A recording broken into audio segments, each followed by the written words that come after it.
अस्सलाम वालेकुम। दुरूद शरीफ पढ़ लें।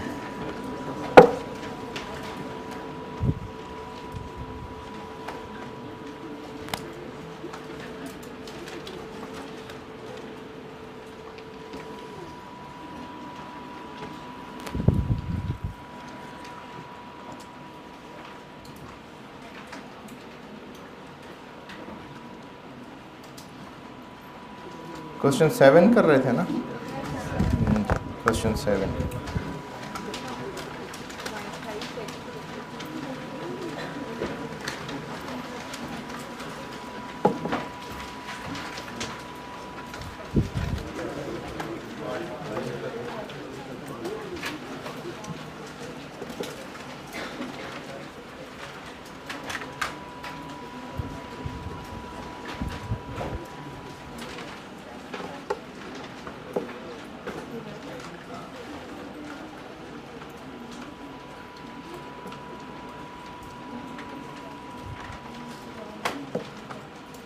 तो आप में से वो कैद वैद हो जाए तो महीने बाद ना फिर वो नोट्स दे लेना है दोस्तों से, वो नोट्स शेयर कर लेना।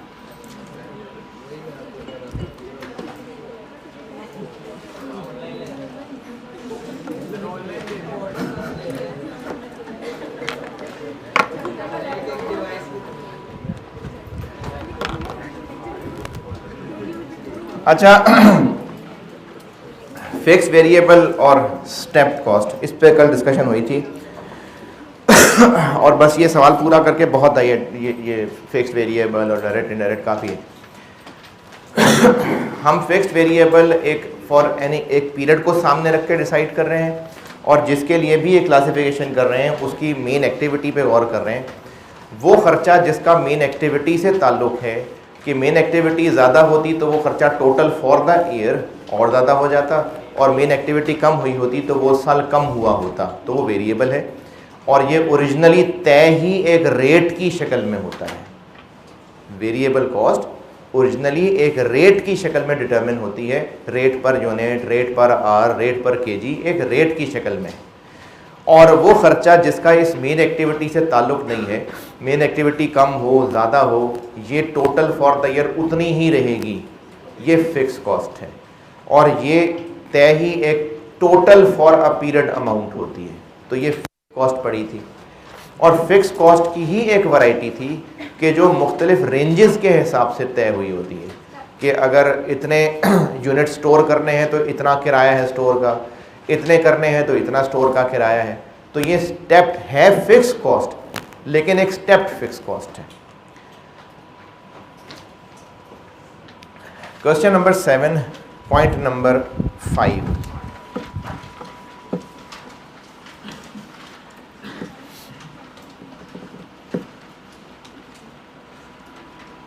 पॉइंट 5 पढ़ने में करता हूँ डिस्कस।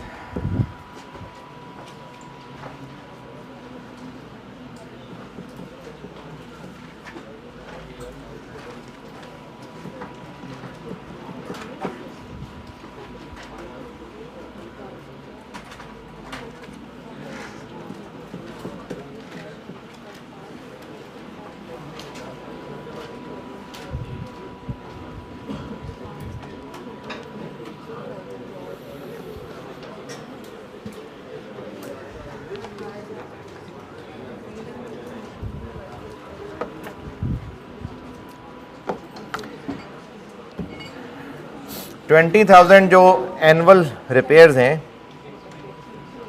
20,000 जो एनुअल रिपेयर्स हैं ये फिक्स कॉस्ट है, ये कल कर ली थी। 5,000 है कुछ पार्ट्स रिप्लेस हुआ करते हैं हर 2000 घंटे चलने के बाद। जैसे अगर ये बॉयज़ की बात कर रहा हूँ, ये जो बाइक है इसकी जब सर्विस ट्यूनिंग वगैरह करवाएंगे तो एक सर्टेन टाइम पीरियड के बाद ऑयल चेंज हो जाएगा, एयर फिल्टर चेंज हो जाएगा। अब वो टाइम भी हो सकता है, किलोमीटर भी हो सकते हैं। ज़्यादातर लोग वैसे किलोमीटर का ख्याल करते हैं, वरना टाइम भी होता है। तो एक सर्टेन किलोमीटर के बाद ऑयल चेंज होगा, फिल्टर चेंज होगा। तो ये पार्ट रिप्लेसमेंट ये वैसी सी बात है। कुछ मशीन्स के पार्ट रिप्लेस होने हैं,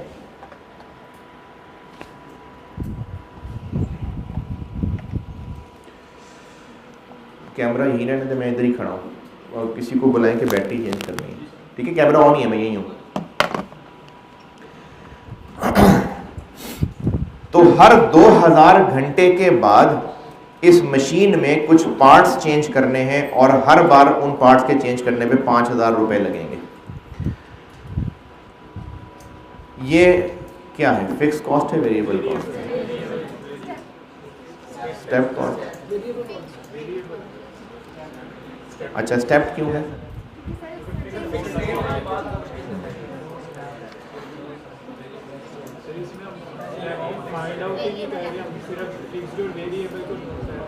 स्टेप तो फिक्स्ड ही होती है ना, क्लास के साथ तो फिक्स्ड होती है, तो ये फिक्स्ड है, वेरिएबल। अच्छा, इस पे मैं थोड़ी सी कोशिश करता हूँ समझाने की, ज़्यादा नहीं, क्योंकि जब आप लोग डेप्रिसिएशन पढ़ लेंगे ना, आप में से जितने लोग FAR1 और इंट्रो पढ़े हुए नहीं हैं, जब आप FAR1 में डेप्रिसिएशन पढ़ लेंगे, उसका आर्स मेथड पढ़ लेंगे, तो ये उसी से रिलेटेड चीज़ है। क्योंकि वो सारी अभी डिस्कशन हुई नहीं है, इसलिए मैं ज़्यादा डिटेल से नहीं बताऊंगा, ये थोड़ा सा बताऊंगा, और वो थोड़ा सा भी सिर्फ इसलिए बता रहा हूँ, वरना ये कह के छोड़ देता कि जब डेप्रिसिएशन समझ आएगी तो ये आ जाएगी। थोड़ा सा सिर्फ इसलिए बता रहा हूँ क्योंकि कुछ लोगों को लग रहा है कि ये स्टेप्ड कॉस्ट है, इसलिए थोड़ा सा समझाने लगा हूँ, वरना ये डेप्रिसिएशन से रिलेटेड पॉइंट है। अच्छा, अगर समझ ना आया ना तो ज़्यादा टेंशन नहीं लेनी, इग्नोर कर देना, डेप्रिसिएशन के बाद ही सही। ये बैटरी चेंज करनी है।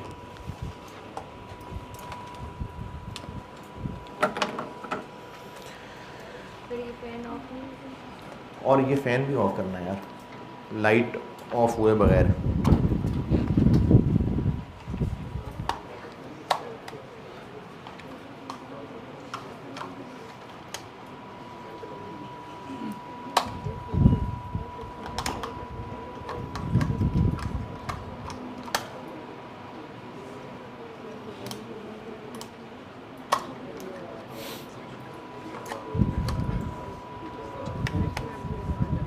लाल होना चाहिए, लाल हो जाता होता।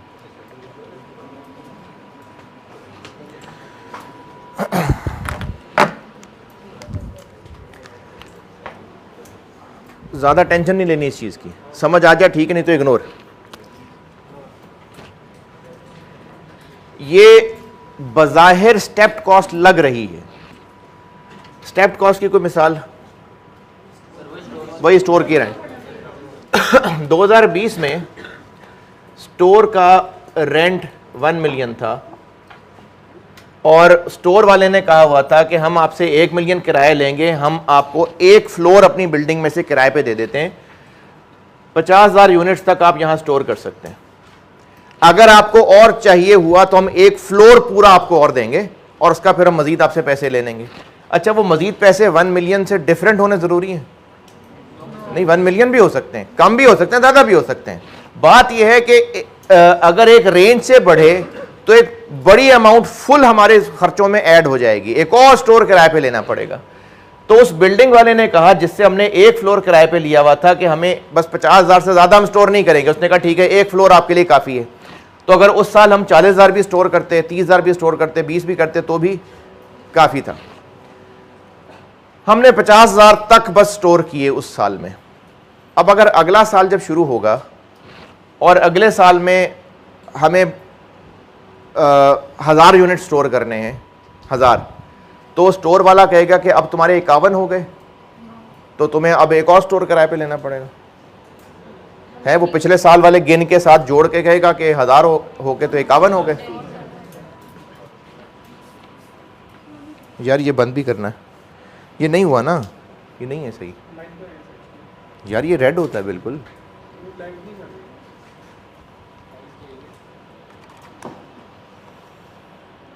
यानी मसला सिर्फ इसी लाइट का ही है, पक्की बात। ये बंद कर दें पंखा, लेकिन वो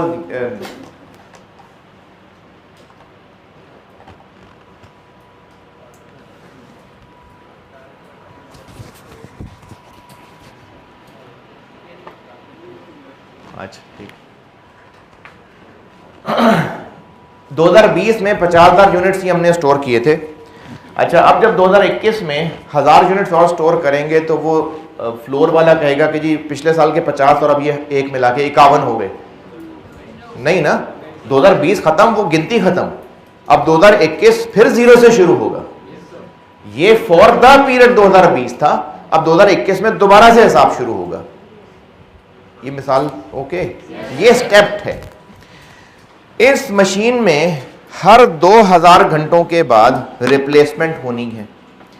अगर किसी एक साल में 1900 घंटे चले थे, 1900 घंटे चले थे, तो अगले साल में फिर 0 से 2000 पूरे होंगे तो पार्ट रिप्लेसमेंट होनी है, या बस 100 ही घंटे चल रहे हैं तो पार्ट रिप्लेसमेंट हो जानी है। तो इसका मतलब है इस खर्चे का ताल्लुक पीरियड से नहीं है, उस एक्टिविटी से। फिक्स कॉस्ट होती है जिसका ताल्लुक पीरियड से है, एक्टिविटी से इसका ताल्लुक नहीं बनता है। पीरियड खत्म, वो खर्चा खत्म, अगले साल फिर 0 से गिनती शुरू होगी। लेकिन वेरिएबल कॉस्ट वो है जिसका एक्टिविटी से ताल्लुक है। तो ये जो पार्ट रिप्लेसमेंट हो रही है ये मशीन के चलने से रिलेटेड है। अगर किसी एक साल में मशीन 1999 घंटे भी चली और बस उस साल में खत्म हो गया, अगले साल बस 1 घंटा ही और चलना है और रिप्लेसमेंट करनी पड़ जानी है, तो इसका मतलब ये रिप्लेसमेंट वाला खर्चा फॉर ये पीरियड रिलेटेड नहीं है, ये उस मशीन के चलने से रिलेटेड है, इसलिए ये फिक्स कॉस्ट नहीं है, ये वेरिएबल है। और बस वेरिएबल है, और बाकी जब आप डेप्रिसिएशन का आर्ज मेथड पढ़ लेंगे तो उसकी कैलकुलेशन बिल्कुल वैसे ही होगी। जो लोग FAR1 अभी पढ़ रहे हैं, जब आप लोग डेप्रिसिएशन का आर्ज मेथड पढ़ेंगे ना तो इसकी कैलकुलेशन बिल्कुल उस आर्ज मेथड वाली डेप्रिसिएशन की तरह होगी। तो इसलिए जो मैं अभी कैलकुलेशन कर रहा हूँ वो बस समझे बगैर आप लिख लें, आर्ज मेथड डेप्रिसिएशन, जब वो पढ़ लेंगे तो ये हो गई होगी बात। इसलिए मैं सिर्फ सवाल पूरा करने के लिए लाइन लिख देता हूँ। वेरिएबल वाली में फिक्स्ड और वेरिएबल दो अलग अलग मैंने टेबल बनाए हुए थे, ये वेरिएबल वाले में लिख रहा हूं मैं।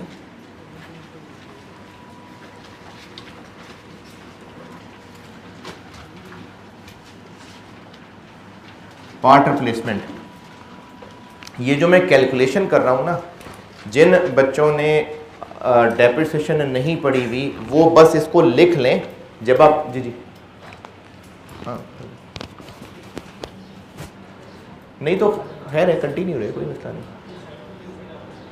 तो ये कौन सा पर्दा करते हैं, नजर आ जाएंगे तो क्या हुआ, खैर है, आ जाओ। पार्ट रिप्लेसमेंट की जो कैलकुलेशन कर रहा हूं ये आप लिख लीजिए। जब यार मैं इधर, मुझे देखे ना, उनको छोड़े, मुझे इधर देखे। जब आप डेप्रिसिएशन का आर्ज मेथड कर लेंगे तो ये कैलकुलेशन आ जाएगी समझ। खर्चा कितना लिखा हुआ है? 5000। हाँ हाँ, मतलब 5000 ना। आफ्टर एवरी 2000, और उससे नीचे लाइन में क्या लिखा हुआ है?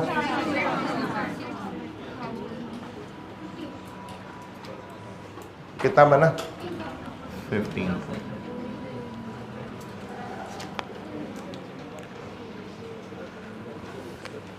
अच्छा, वैसे एक बात बताता हूं, हो सकता है आ जाए समझ। 2000 घंटे के लिए 5000 रुपए खर्चा है पर आवर। करना हो तो क्या करें? 5000 रुपीज को 2000 से डिवाइड, ये लें 2000 से डिवाइड कर लिए, पर आवर बन गया। टोटल इस साल में कितने घंटे इस्तेमाल हुए? 6000, तो इनटू 6000।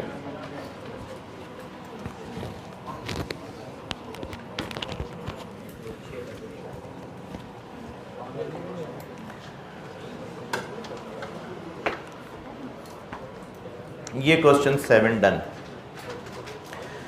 अच्छा, अब ये फिक्स्ड, वेरिएबल और ये जो भी सब कॉन्सेप्ट्स पढ़ा रहा था ये बहुत हैं।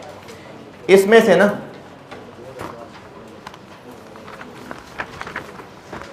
क्वेश्चन 6, 7, 8 ये मैंने कर लिया डिस्कस, और जो क्वेश्चन नंबर 3 है ये अभी रहने देंगे हम। सवाल अच्छा है लेकिन अभी के लिए ज़्यादा एडवांस है, और ये आप हस्बे तौफीक खुद ही करेंगे। लेकिन नसीहत मेरी ये है कि जी आप कोर्स के एंड के डेज में जब ये चैप्टर कभी नोट्स रिवाइज कर रहे हो ना, तब करिएगा। और अगर आप अपने लिए यहाँ गाइडेंस लिख भी लें तो मेरी नसीहत ये है, क्वेश्चन 3 की बात कर रहा हूँ, क्वेश्चन 3, मेरी नसीहत ये है कि जब हम CVP पढ़ लेंगे, CVP एक चैप्टर पढ़ना है CVP, और वो कोर्स के तकरीबन सबसे आखिर में ही पढ़ना है। जब हम CVP पढ़ चुके हों तब आप कहीं पढ़ाई करते हुए इस सवाल को अटेम्प्ट करिएगा, ज़रूर करिएगा अटेम्प्ट। लेकिन ये है क्या हुआ, CVP, C for cat, V for van, P for Pakistan, CVP ये एक चैप्टर है CVP। जब आप पढ़ेंगे तो लग पता जाएगा CVP जब पढ़ेंगे तो उसके साथ फिर आप ये सवाल खुद कर रहे होंगे। अभी के लिए ज़्यादा एडवांस हो जाएगा और फ़ायदे की बजाय नुकसान भी हो सकता है, तो इसलिए आप इसको खुद ही कभी ट्राई करिएगा, लेकिन वो भी बिल्कुल कोर्स के एंड पे। और जो बाकी सवाल हैं ये इन्वेंट्री के सवाल हैं, जो मैं इन्वेंट्री वैल्यूएशन के साथ कराऊंगा। मैन्युफैक्चरिंग बिजनेस के हैं और इन्वेंट्री वैल्यूएशन के हैं, तो ये मैं उनके साथ कराऊंगा डिस्कस। तो ये जो अभी मैं बेसिक कॉन्सेप्ट्स करा रहा था, ये डिस्कशन काफ़ी है। अब एक और छोटी सी कैलकुलेशन इखलाकन के, अगर आपको ये चीज़ें पहले नहीं पता QM में, क्योंकि मुझे इस्तेमाल तो करनी है, तो उनकी एक रिवीजन करा देता हूँ। परसेंटेजेस की कुछ कैलकुलेशंस की रिवीजन कराने लगा हूँ कि इतने % इंक्रीज़ और इतने % डिक्रीज़, और परसेंटेज की कैलकुलेशन और मार्कअप मार्जिन पढ़ा हुआ है QM में। हाँ, तो मैं अपनी तसल्ली के लिए, क्योंकि मुझे तो ये चाहिए आपसे, तो अगर आप भूल भाल भी गए हैं तो उसकी मैं रिवीजन करा देता हूँ। और उसके बाद फिर हम लोग ऑफिशियली कॉस्ट का चैप्टर 1 शुरू करेंगे।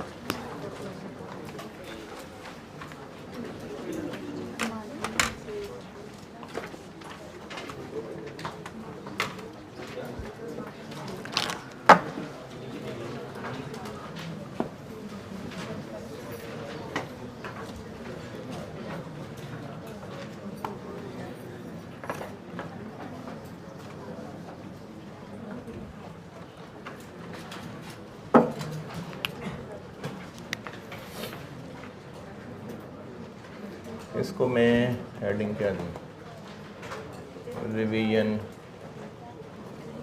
Of some percentage calculations.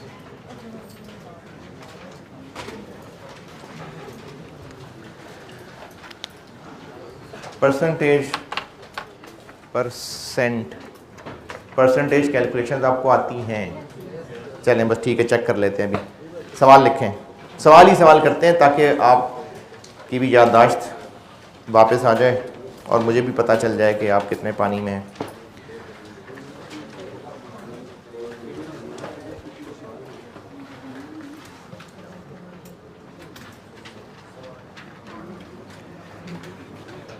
बस छोटे छोटे सवाल लिखवाता जाऊंगा, वो फिर सॉल्व करते जाएं और मैं फिर उनको बोर्ड पे डिस्कस भी करता जाऊंगा। पहला सवाल लिखें जी,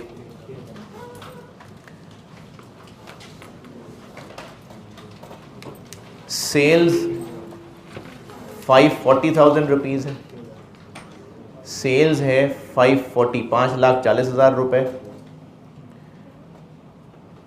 सेल्स की अमाउंट बताई है 540,000 5,40,000 रुपए, और कमीशन की अमाउंट है, कमीशन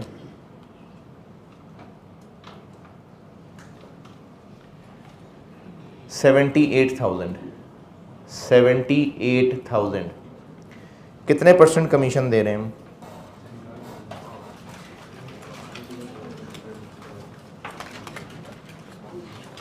कमीशन सेल्स का कितने % है?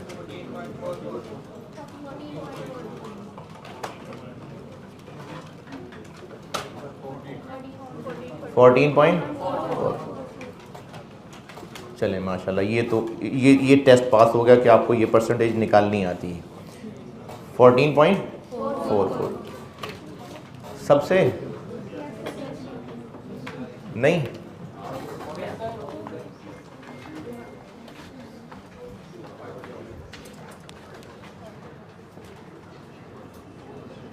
$78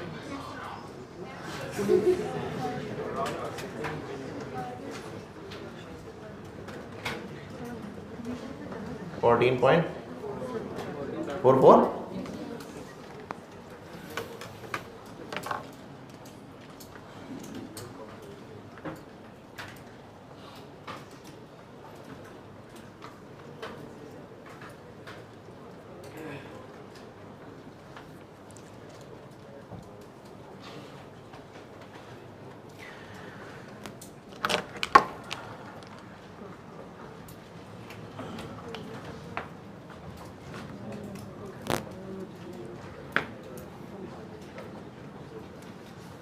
अच्छा, बहुत बेसिक लेवल की बात है, बहुत बच्चों वाली बात है, लेकिन फिर भी कोई नन्हे मुन्ने बच्चे हो सकते हैं, तो इसलिए मैं आपको परसेंटेज भी बताता हूँ क्या चीज़ होती है। अगर पता है तो बहुत अच्छी बात है, लेकिन फिर भी कुछ बच्चों को अगर नहीं पता, ये जो परसेंटेज का कॉन्सेप्ट है ना, ये इसलिए बनाया गया है कि कंपैरिजन आसान हो, अंडरस्टैंडिंग आसान हो।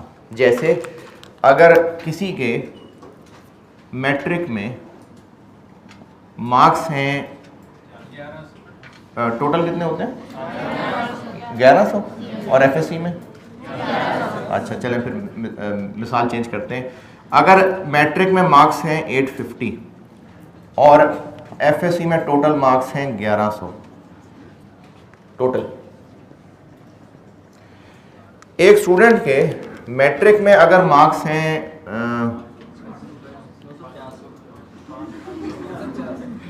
690 और एफएससी में मार्क्स हैं 710,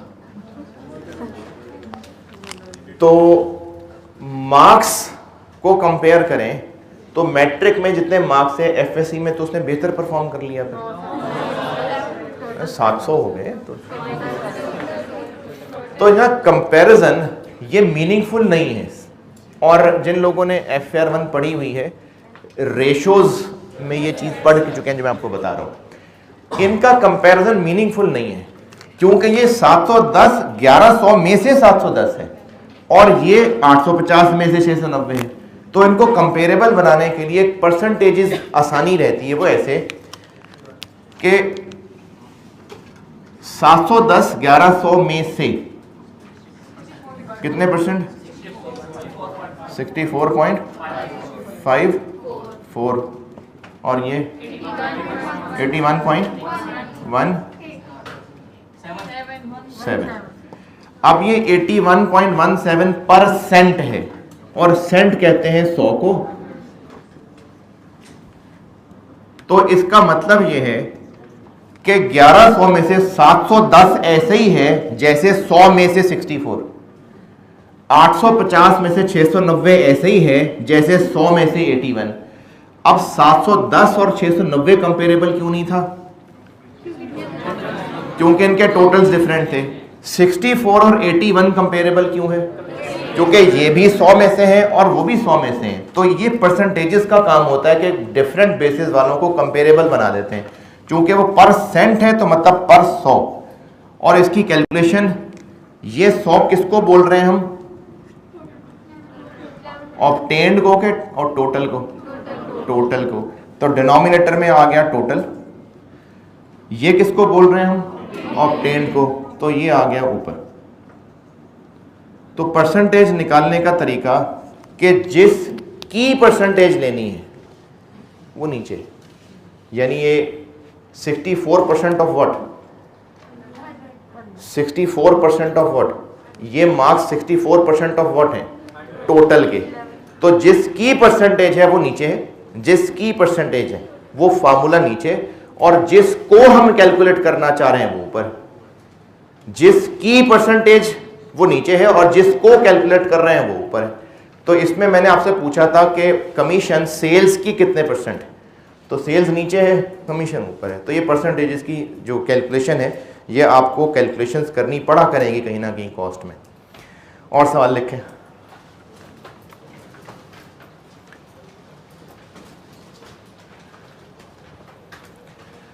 अच्छा, ये सारा कुछ बेसिक रिवीजन के लिए है, इसमें कुछ शर्मिंदगी की बात नहीं है या कोई एहसास कमतरी नहीं, यार अब सर ये सिखाएंगे, मजबूरी है, मुझे ये चीज़ें डिस्कस तो करनी पड़ेंगी। अगला सवाल लिखिए जी। सेल्स सेल्स की अमाउंट 720,000 है, 7,20,000।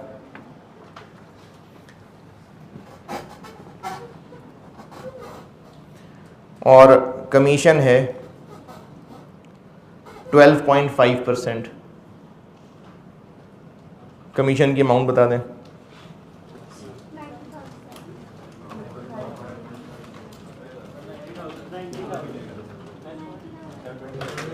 720,000 को मल्टीप्लाई कर दिया 12.5% से, कितना आ गया? 90,000।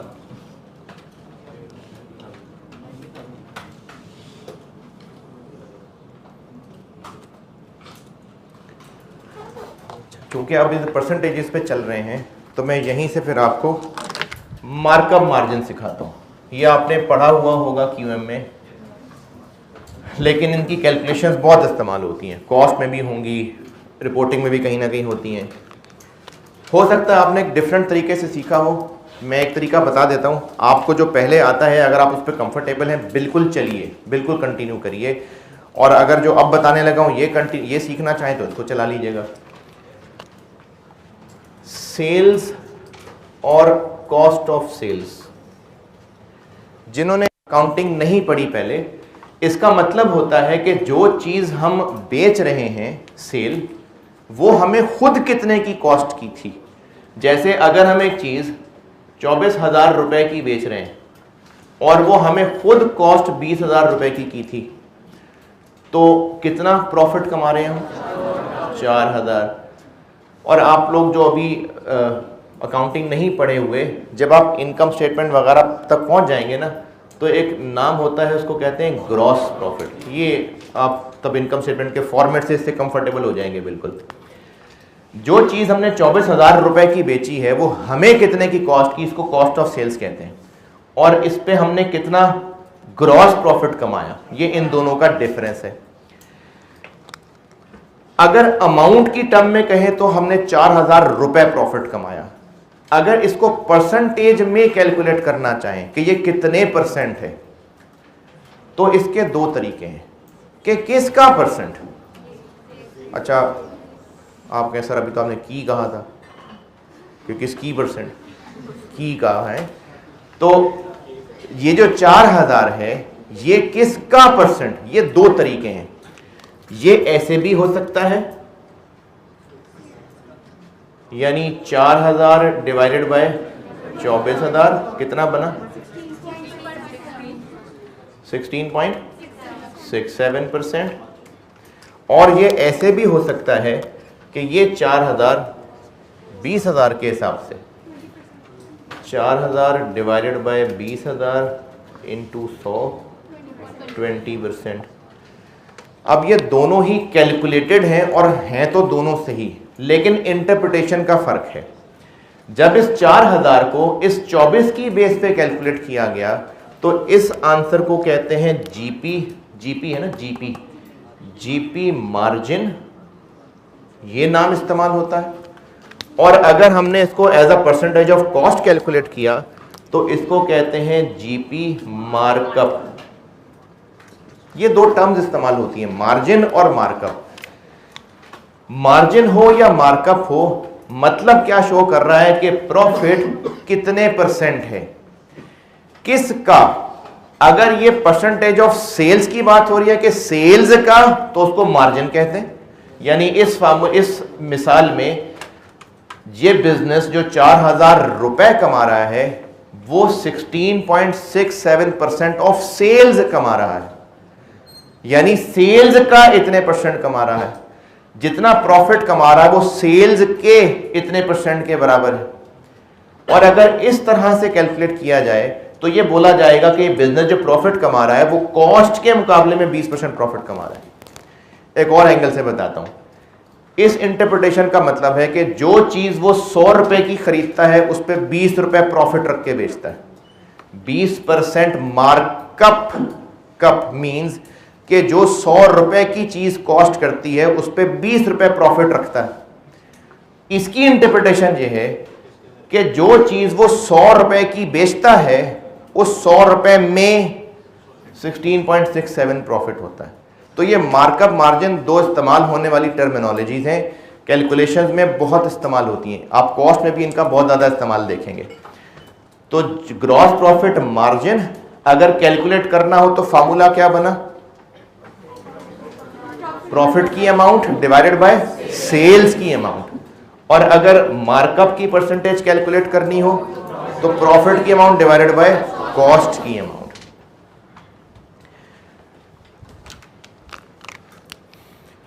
GP margin is equal to GP की अमाउंट डिवाइडेड बाय सेल्स की अमाउंट, और जीपी मार्कअप जीपी की amount divided by cost of sales की अमाउंट।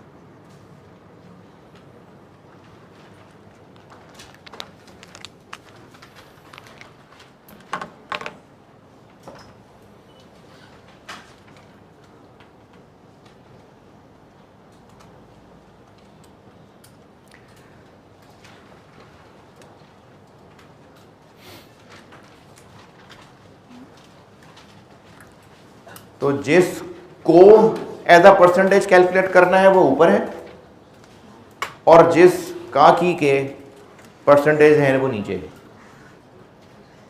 जिसको परसेंटेज में कैलकुलेट करना है वो न्यूमरेटर में है, और जिसकी परसेंटेज है, जिसके हिसाब से परसेंटेज है, वो डिनोमिनेटर में है। ये परसेंटेज कैलकुलेट करने का तरीका है।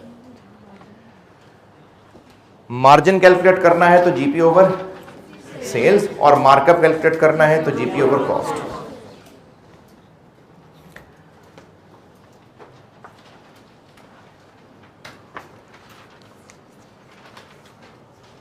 ये नोटेड तो सवाल लिखें, कर रहे हैं नोट तो चलो कर लें पहले।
चलें सवाल लिखें।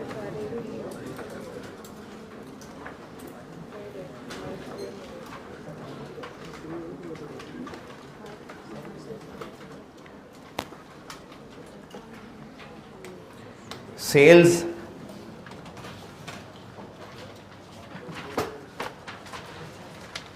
₹720,000, 720000, और कॉस्ट ऑफ सेल्स सेल्स मैंने बताई हैं 7,20,000, 72 के बाद 4 0। Cost of sales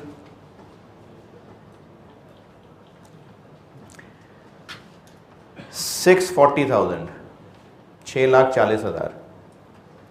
GP margin percentage भी बता दें, मार्कअप परसेंटेज भी बता दें। मार्जिन मार्कअप दोनों बता दें।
जीपी कितना 80,000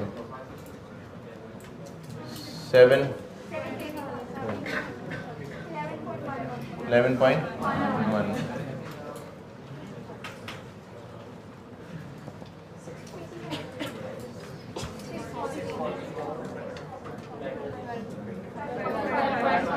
5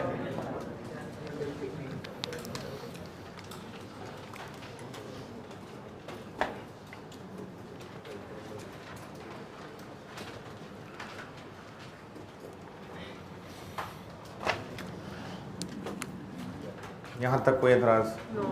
चलें अब इसकी रिवर्स कैलकुलेशंस पे आते हैं।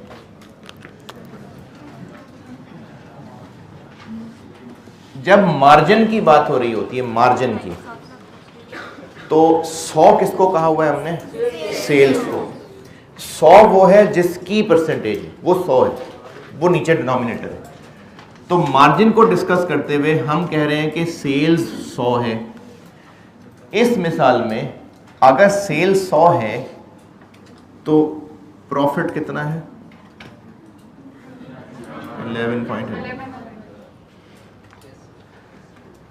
11.11% जीपी मार्जिन का मतलब ये है कि अगर सेल 100 हुई तो उसमें इतना प्रॉफिट रखा हुआ। अच्छा, अगर ये 100 है और इसमें इतना प्रॉफिट है तो फिर कॉस्ट कितनी हुई? इनका डिफरेंस 88 ये दोबारा सुने, मैं आपको ये समझाने लगा हूं कि हमें ना मार्कअप मार्जिन से कुछ रिवर्स कैलकुलेशंस भी करनी पड़ जाती हैं। उन रिवर्स कैलकुलेशंस की तरफ जा रहा हूं। अगर मार्जिन को यूज कर रहे हो तो मार्जिन का मतलब होता है कि सेल्स 100 है, क्योंकि हमने सेल्स को बेस बनाया हुआ है। और अगर इसी मिसाल को लेके चलूं कि 11.11% मार्जिन है तो इसका मतलब है कि 100 रुपए में इतना प्रॉफिट है। और अगर 100 रुपए में इतना प्रॉफिट है तो फिर कॉस्ट कितनी है? इनका डिफरेंस। ये रिलेशन पता हो इन तीनों का आपस में, और कोई एक अमाउंट पता हो। अगर ये रिलेशन पता हो और इन तीनों में से कोई एक अमाउंट पता हो तो हम बाकी अमाउंट्स आराम से निकाल सकते हैं। ये सिखाने लगा हूं। दोबारा, अगर हमें मार्जिन मार्कअप का ये परसेंटेज का रिलेशन सवाल में पता चल जाए और इन तीनों में से कोई भी एक अमाउंट पता चल जाए तो बाकी अमाउंट तक पहुंचा जा सकता है। इसका फार्मूला होता है, वो यूनिटरी मेथड से बना हुआ है।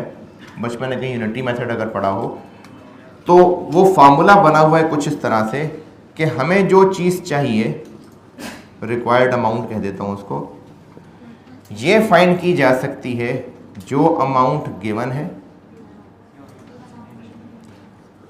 उसको उसकी परसेंटेज से डिवाइड करें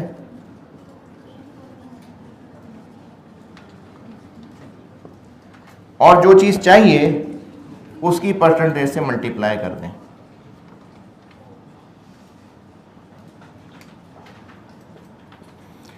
ये फार्मूला इस्तेमाल कर सकते हैं आप अगर ये रिलेशन पता हो और इन तीन में से कोई एक अमाउंट पता हो तो बाकी अमाउंट फाइंड करने के लिए रिलेशन इस्तेमाल हो सकता है। जैसे इस मिसाल पे लगाता हूं, अगर मैं सेल्स जो कि 7,20,000 थी, ये हमें पता हो और पूछा हो कि कॉस्ट कितनी है, तो पूछा क्या है? कॉस्ट। हमारी रिक्वायर्ड कॉस्ट है, गिवन क्या है? सेल्स। तो यहां पर क्या आ जाएगा? 720 जो गिवन है। अच्छा, क्या गिवन है? सेल्स। तो इसकी परसेंटेज कितनी है? 100। तो 720 डिवाइडेड बाय 100। चाहिए क्या? Cost of sale. Cost of sale इसमें से क्या है? 88 point.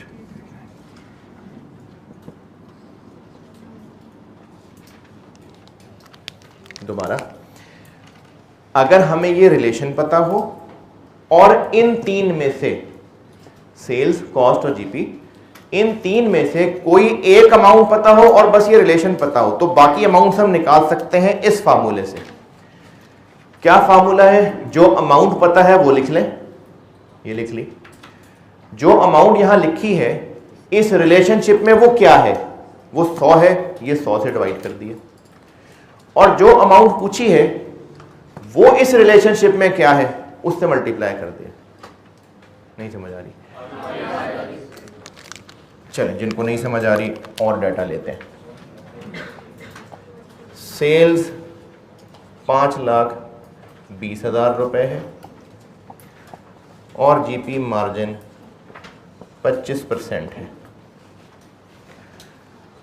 25% GP means sales 100, profit 25, तो फिर कॉस्ट कितनी? 70।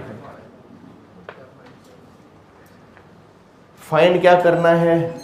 कॉस्ट। फार्मूला लगाते हैं। कॉस्ट फाइंड करने के लिए अमाउंट हमें क्या दी हुई है? सेल्स 5,20,000।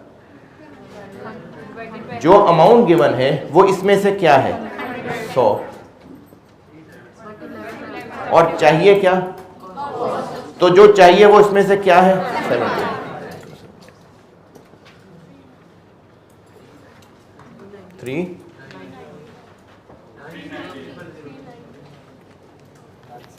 जो अमाउंट दी है उसकी परसेंटेज से डिवाइड और जो चाहिए उससे मल्टीप्लाई।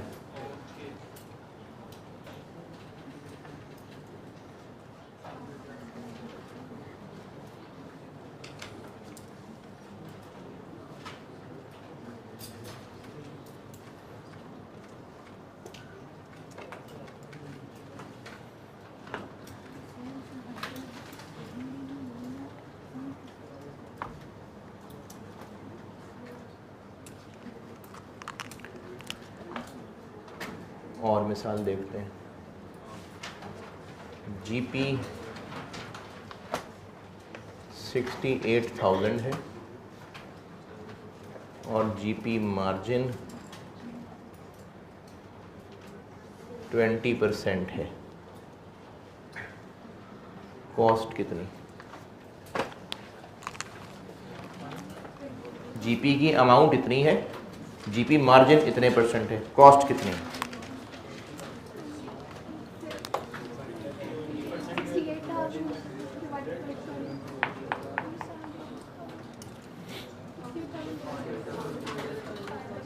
कैलकुलेट करें ना, सारे करें।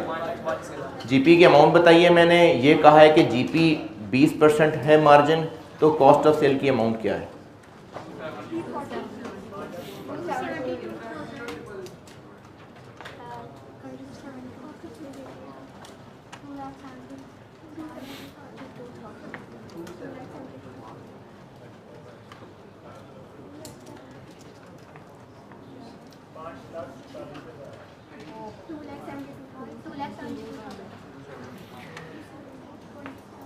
मार्जिन है तो मतलब सेल 100 है और प्रॉफिट अगर 20 है तो फिर कॉस्ट इसका मतलब है 80 है।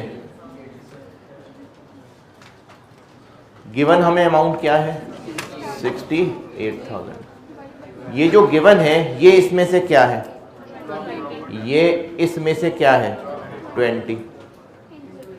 चाहिए क्या? वो इसमें से क्या है? 80।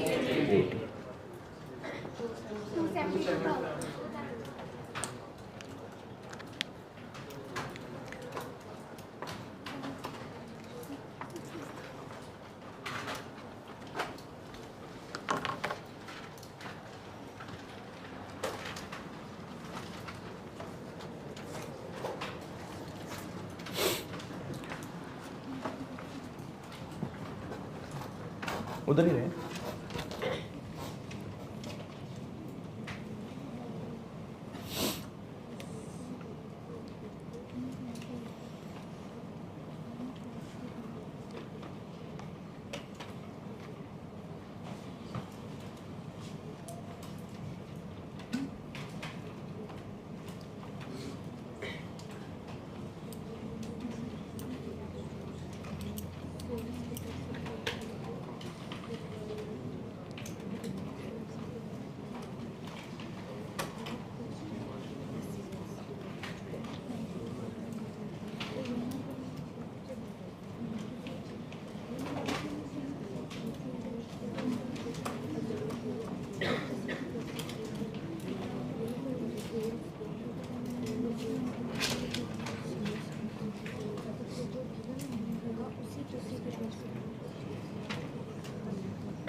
सवाल लिखें और अच्छा ठीक है करें नोट कर लें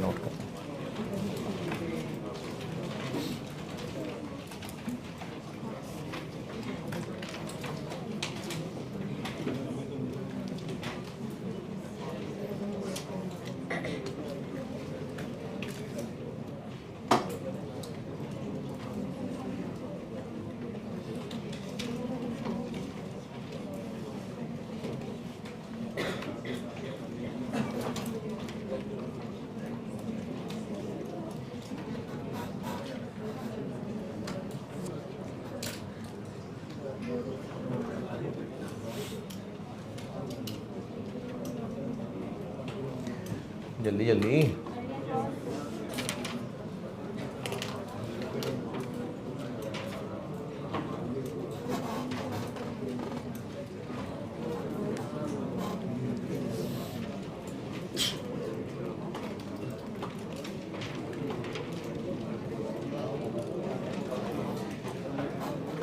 चलें सवाल। जीपी मार्जिन 35% है। जीपी मार्जिन 35% है।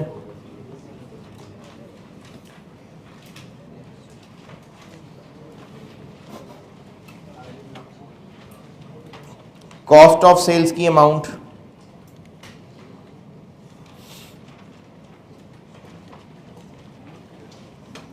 169,000 है। 169,000। सेल्स बताएं कितनी?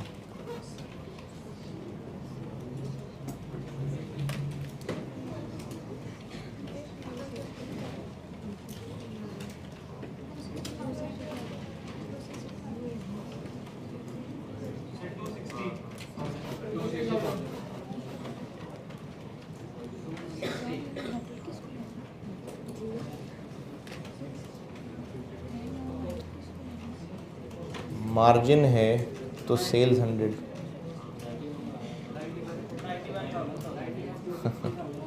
सेल्स पूछिए मैंने, सेल्स 260,000। 91,000 तो जीपी की अमाउंट है, मैंने सेल्स की अमाउंट पूछी।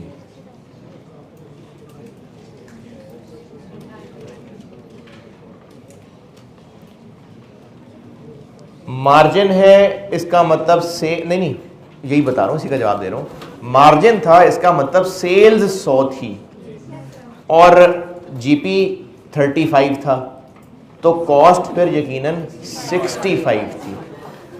और मैंने आपको जो अमाउंट बताई थी वो कॉस्ट की ही बताई थी।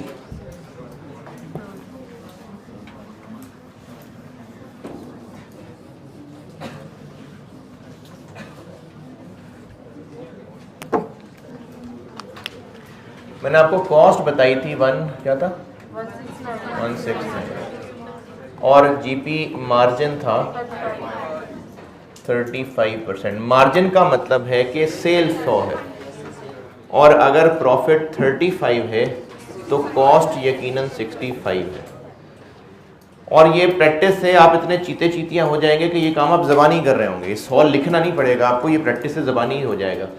अच्छा, अब कॉस्ट है 169 और पूछा है हमसे सेल्स, तो जो गिवन है वो 65 है और जो पूछा है वो 100 है, 260।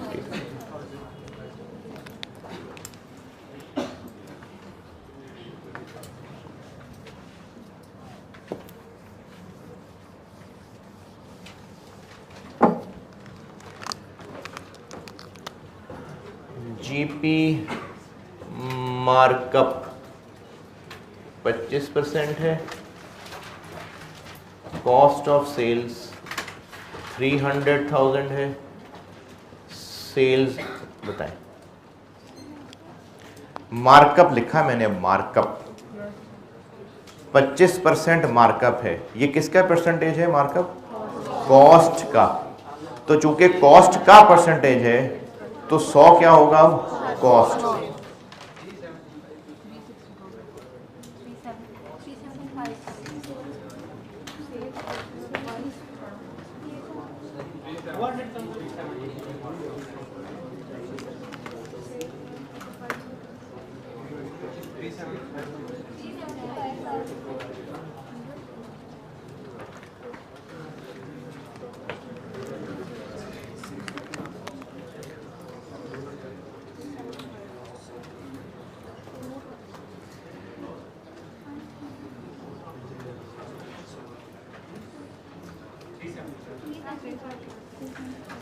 अब जीपी का रिलेशन चूंकि मार्कअप की शक्ल में है तो इसका मतलब है कि कॉस्ट 100 है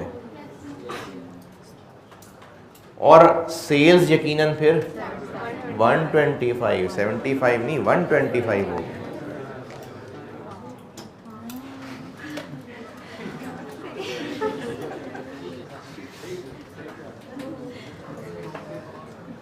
इस 100 की चीज खरीद के 25 का प्रॉफिट कमा रहे हैं तो 75 रुपए का बेच रहे हैं, 125 का बेच रहे हैं।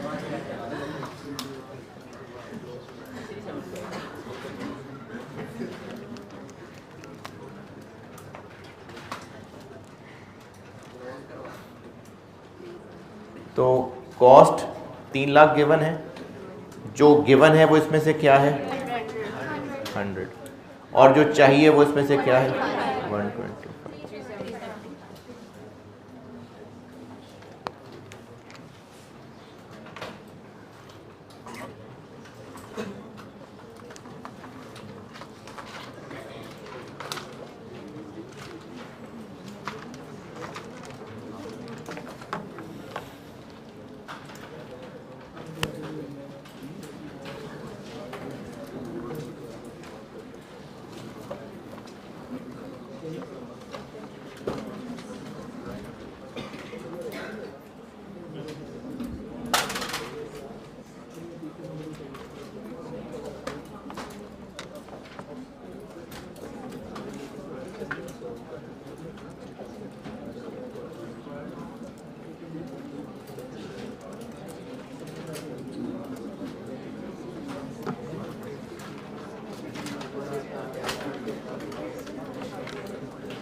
और लिखें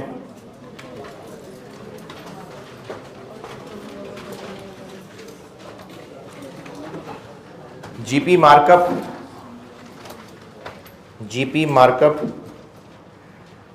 30% है, 30 और सेल्स 390,000 है, 3,90,000। जीपी की अमाउंट बता दें, जीपी की अमाउंट बता दीजिए, जज्बाती आंसर है ये।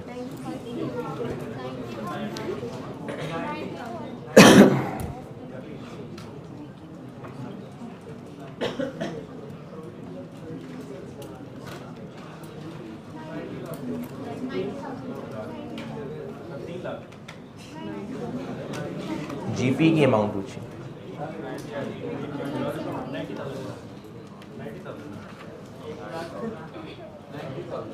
मार्कअप है, मार्कअप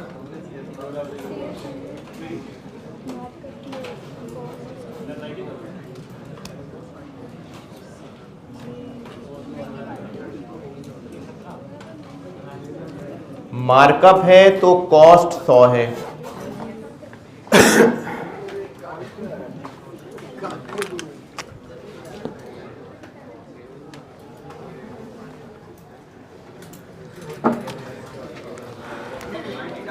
मार्कअप है तो कॉस्ट 100 है और सेल्स फिर 130 और अमाउंट मैंने आपको बताई है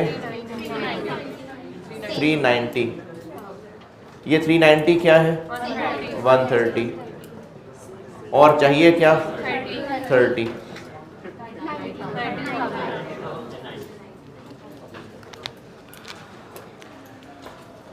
हाँ जी, मार्कअप मार्जिन बाकी इसकी चलती रहेगी और प्रैक्टिस।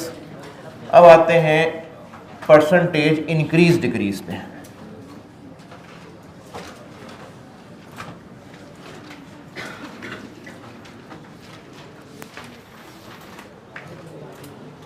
ये जो परसेंटेज इंक्रीज डिक्रीज की शक्लें हुआ करेंगी वो भी ना कुछ इसी कॉन्सेप्ट से ही लिंक है, तो वो भी आपसे टेस्ट करते हैं। लिखिए जी सवाल। अब ये मार्कअप मार्जिन वाली बात खत्म हो गई, बहुत है प्रैक्टिस बाद में भी होती रहेगी। अब मैं आपको ना इंक्रीज डिक्रीज की जो स्टेटमेंट्स हैं उन पे ला रहा हूँ।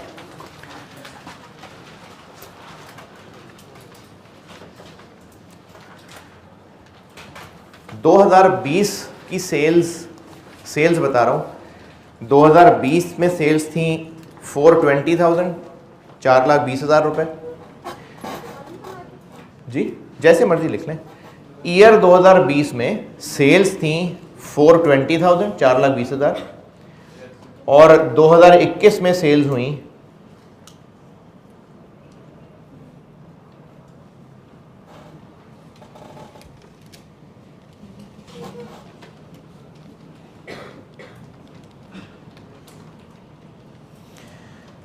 520,800, 520,800, 5,20,800 रुपये। सवाल है आपसे कि 2021 में जो सेल्स हैं वो 2020 से कितने % ज़्यादा हो गई?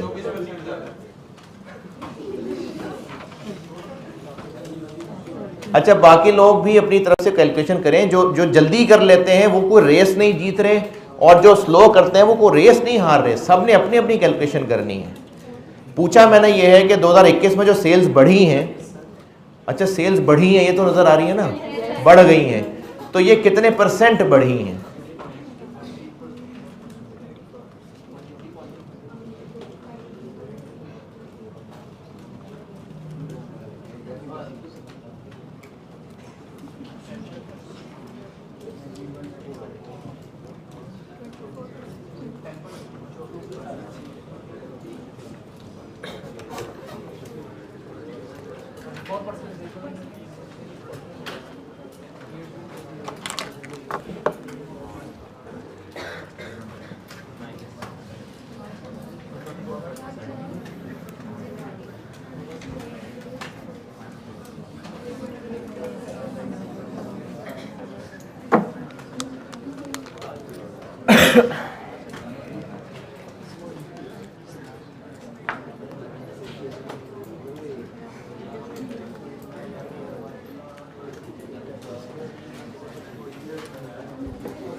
दो 2021 में सेल्स हैं 520,800, और 2020 में थी 420। ये इससे कितने रुपए बढ़ गई? तो रुपए में तो ये इतनी। अच्छा, मैंने आपसे परसेंटेज इंक्रीज की, यानी मैं आपको इंक्रीज को एज अ परसेंटेज पूछ रहा हूं। मैंने इंक्रीज पूछा है कि वो इंक्रीज कितने % है। किस चीज को परसेंटेज की शक्ल में पूछ रहे हैं? इंक्रीज को। तो इसको एज अ परसेंटेज पूछा है, तो परसेंटेज निकालने के लिए ये न्यूमरेटर का डिनोमिनेटर, न्यूमरेटर और डिनोमिनेटर हम ये इंक्रीज है, मैंने पूछा है ये इंक्रीज कितने % है, तो इसको एज अ परसेंटेज पूछ रहा हूं ना। तो 1,08,000। अच्छा, किसका परसेंटेज?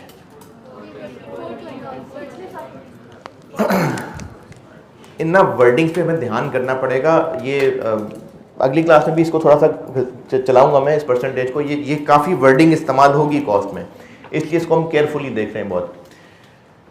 ये जो मैंने पूछा था कि 2021 में कितने % सेल इंक्रीज कर गई। आपने क्यूएम में एक चैप्टर पढ़ा होगा, इंडेक्स नंबर पढ़ा हुआ है, उसमें एक बेस ईयर होता है। बेस ईयर का कॉन्सेप्ट ये होता है कि जो इंडिसेस कैलकुलेट हो रही हैं वो किस से कंपेयर हो रही हैं, किस से।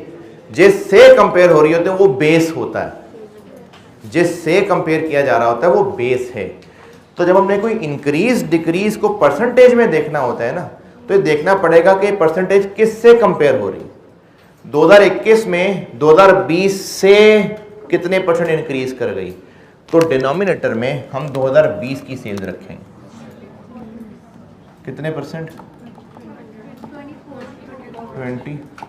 और इसकी इंटरप्रिटेशन ये बनेगी कि 2021 में सेल्स 2020 से 24% ज़्यादा है।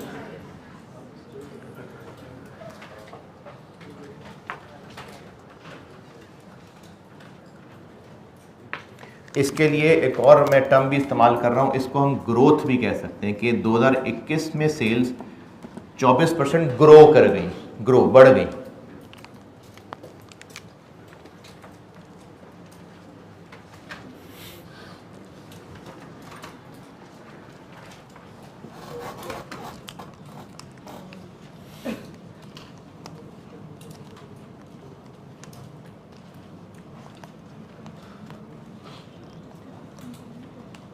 और सवाल लिखें।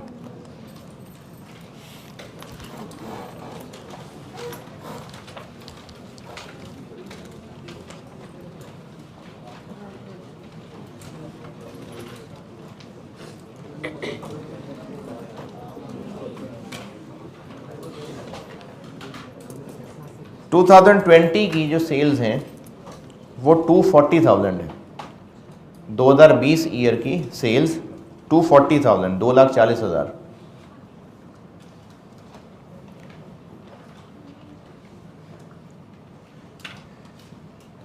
सेल्स 25% ग्रो कर जाएंगी 2021 तक, यानी 2021 में जो सेल्स हैं वो 25% ज्यादा होंगी।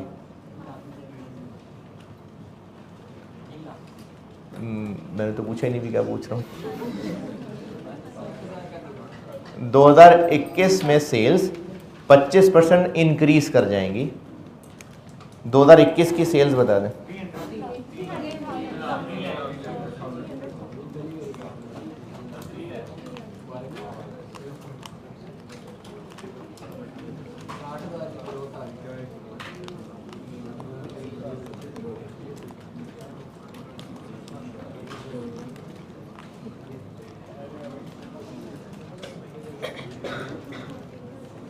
हाँ जी, 3 लाख।